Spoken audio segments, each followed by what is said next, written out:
सरकार इस 2000 रुपए के नोट को अब इकोनॉमी से विड्रॉ कर रही है।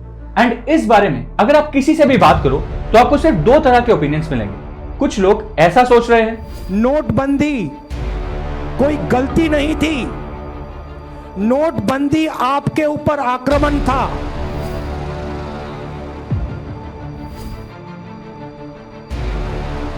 और कुछ लोग ऐसा, और ये देश के स्वास्थ्य के लिए ये करना जरूरी था, आर्थिक स्वास्थ्य के लिए करना जरूरी था। लेकिन चलो इस चीज को एक न्यूट्रल नजरिए से समझने की कोशिश करते हैं। इस 2000 रुपए के नोट को इकोनॉमी से क्यों विड्रॉ किया गया, इसके पीछे का रीजन समझते हैं एंड एक दो कॉन्सेप्ट भी समझते हैं। 8 नवंबर 2016 को पीएम नरेंद्र मोदी ने अनाउंसमेंट की और हम इंडियंस को बताया कि सरकार 500 और 1000 रुपए के नोट्स को बैन कर रही है। इस नोटबंदी की खबर के बाद एक पैनिक क्रिएट हुआ, इकोनॉमी में कैश की शॉर्टेज हुई और फिर सरकार ने नवंबर 2016 में इस 2000 रुपए के नोट को इंट्रोड्यूस कर दिया। जनता हैरान थी कि 1000 रुपए का नोट तो समझ आता है, लेकिन ये 2000 रुपए का नोट क्यों? बोला गया कि इसका प्राइमरी ऑब्जेक्टिव सिर्फ इतना ही है कि 500 और 1000 रुपए के नोट्स के जाने की वजह से इकोनॉमी में जो कैश की शॉर्टेज हुई है उसे तेजी से पूरा किया जा सके। इसे कैश शॉर्टेज का एक क्विक फिक्स बताया गया। अब यहां से इस 2000 रुपए के नोट को क्यों विड्रॉ किया गया, मैं इसके दो रीजन एक्सप्लेन करना शुरू करूंगा। दोनों रीजन मेन है तो पूरा सुनना। इकोनॉमी में जितने 2000 रुपए के नोट अभी तक मौजूद थे उनमें से मेजॉरिटी नोट्स को मार्च 2017 से पहले इशू किया गया था। और अगर आप इस चार्ट को देखो तो आपको समझ आएगा कि 2017 के बाद कैसे टोटल करेंसी सर्कुलेशन में जो 2000 रुपए के नोट्स थे उनका परसेंटेज हर साल कम होते गया। 2017 में जितनी करेंसी देश में सर्कुलेट हो रही थी उसमें से लगभग 50% करेंसी 2000 रुपए के नोट्स की थी। फिर ये सडनली ड्रॉप हुई और जैसे ही 500 और 1000 रुपए की करेंसी शॉर्टेज कम हुई 2018 में एक सडन ड्रॉप आया। उसके बाद हर साल इन नोट्स की सर्कुलेशन में ड्रॉप आता गया और 2022 में ये 2000 रुपए के नोट देश में टोटल सर्कुलेट होने वाली करेंसी का सिर्फ लगभग 10.5% ही रह गए। नाउ पिछले कुछ सालों में सिचुएशन ये हो गई थी कि अनटिल अनलेस आपको कोई बड़ा सौदा करना हो, कोई बहुत ही महंगी चीज खरीदनी हो, तभी ये 2000 रुपए के नोट आपके काम के थे। अदरवाइज अगर आप ये नोट किसी दुकानदार को देते तो वो इस नोट को लेने से मना कर देता या फिर आपको इस नोट का छुट्टा भी नहीं देता। ऐसा सब दुकानदार नहीं कर रहे थे, लेकिन मेजॉरिटी दुकानदार कुछ ऐसा ही करते थे। बट ये इन नोट्स के विड्रॉल का सिर्फ पहला रीजन है, क्योंकि दूसरा रीजन है रिजर्व बैंक ऑफ इंडिया की क्लीन नोट पॉलिसी। अब 2018 में क्योंकि 500 और 1000 रुपए के करेंसी नोट्स मार्केट में अच्छी तरह सर्कुलेट होने शुरू हो गए थे, इसीलिए जब सरकार का इन 2000 रुपए के नोट्स को प्रिंट करने का ऑब्जेक्टिव पूरा हो गया तो सरकार ने 2018-19 में इन 2000 रुपए के नोट्स की प्रिंटिंग बंद कर दी। और जितने भी 2000 रुपए के नोट्स इशू भी हुए थे उनमें से मेजॉरिटी 2017 से पहले ही इशू किए गए थे। तो अगर आप 2017 या 2018 से भी कैलकुलेट करो तो आज जितने 2000 रुपए के नोट सर्कुलेट कर रहे हैं उनकी एज लगभग 4 से 5 साल हो गई है, जो कि इन नोट्स का एक एस्टिमेटेड लाइफ स्पैन होता है। और आरबीआई की क्लीन नोट पॉलिसी के अकॉर्डिंग आरबीआई जनता को अच्छे और बेटर क्वालिटी करेंसी नोट्स और कॉइन्स देने का ऑप्शन रखती है, जिसके अकॉर्डिंग जो भी खराब क्वालिटी के पुराने नोट देश में करेंसी सर्कुलेशन में मौजूद होते हैं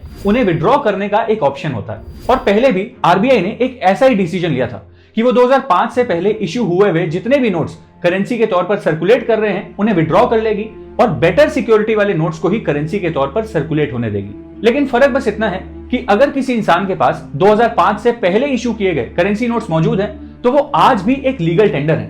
लेकिन शायद ये लीगल टेंडर बने रहने वाली चीज इन 2000 रुपए के नोट्स पर फ्यूचर में वैलिड ना हो। और लीगल टेंडर का मतलब होता है एक फॉर्म ऑफ मनी जिसे कोर्ट ऑफ लॉ के अकॉर्डिंग पेमेंट के ऑप्शन के तौर पर यूज किया जा सके, मतलब एक वैलिड नोट या एक वैलिड एक्सेप्टेबल करेंसी।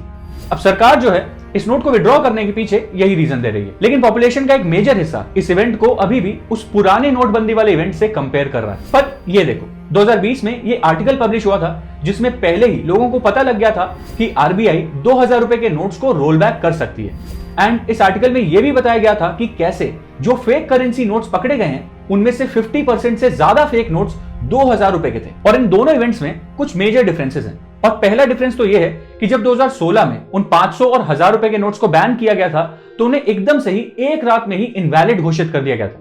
लेकिन इस बार ये 2000 रुपए के नोट्स अभी वैलिड हैं। हाँ, वो अलग बात है कि इस अनाउंसमेंट के बाद कई दुकानदार अब इस 2000 रुपए के नोट को एक्सेप्ट नहीं करेंगे, लेकिन ये नोट अभी वैलिड है। दूसरा डिफरेंस ये है कि पहली नोटबंदी में सरकार ने बिजनेसेस और लोगों को इतना टाइम ही नहीं दिया था कि वो अपने कैश को मैनेज करने के लिए किसी भी तरह की कोई अरेंजमेंट करवा पाए। लेकिन इस बार सरकार सफिशिएंट टाइम दे रही है। सरकार का कहना है कि आप सितंबर तक इस 2000 रुपए के नोट को एक्सचेंज कर सकते हो। तीसरा रीजन ये है कि 2016 में जब 500 और 1000 रुपए के नोट्स को सरकार ने इनवैलिड कर दिया था, तो एकदम से ही इकोनॉमी में सर्कुलेट होने वाली टोटल करेंसी का 86% हिस्सा इनवैलिड हो गया था, जिसका इंपैक्ट कई लोगों पर पड़ा था और उसका इंपैक्ट बहुत बड़ा था। लेकिन इस बार इकोनॉमी में जो कैश सर्कुलेट हो रहा है उसका सिर्फ 10.5% हिस्सा ही इस डिसीजन से इंपैक्ट होगा, तो इसका इंपैक्ट भी रिलेटिवली कम होने वाला है। और अगर आपके पास ये 2000 रुपए के नोट हैं तो आप 23 मई से बैंक्स में जाकर इस नोट को एक्सचेंज करवा सकते हो, लेकिन हाँ, पर अकाउंट होल्डर आप सिर्फ 10 नोट्स को एक्सचेंज करवा पाओगे। बट क्या पूरी स्टोरी यही है या इसका कोई नेगेटिव साइड भी है? देखो, कई लोग या कई अनऑर्गेनाइज सेक्टर के बिजनेसेस होंगे जिनके पास लाखों रुपए इन 2000 रुपए के नोट्स के तौर पर पड़े होंगे। मेजरली वो अनऑर्गेनाइज सेक्टर के बिजनेसेस जो हेवी कैश मॉडल पे ऑपरेट करते हैं और जो डेली हेवी कैश रखते हैं अपने लेबर्स को कैश पेमेंट देने के लिए। यहां मैं अनऑर्गेनाइज सेक्टर के बिजनेसेस की बात कर रहा हूं। इन लोगों को थोड़ी प्रॉब्लम जरूर होगी, बट अगर आप देखो तो इस कैश को सेटल करने के लिए अभी लोगों के पास 4 महीने हैं, तो इस प्रॉब्लम को भी मैनेज किया जा सकता है।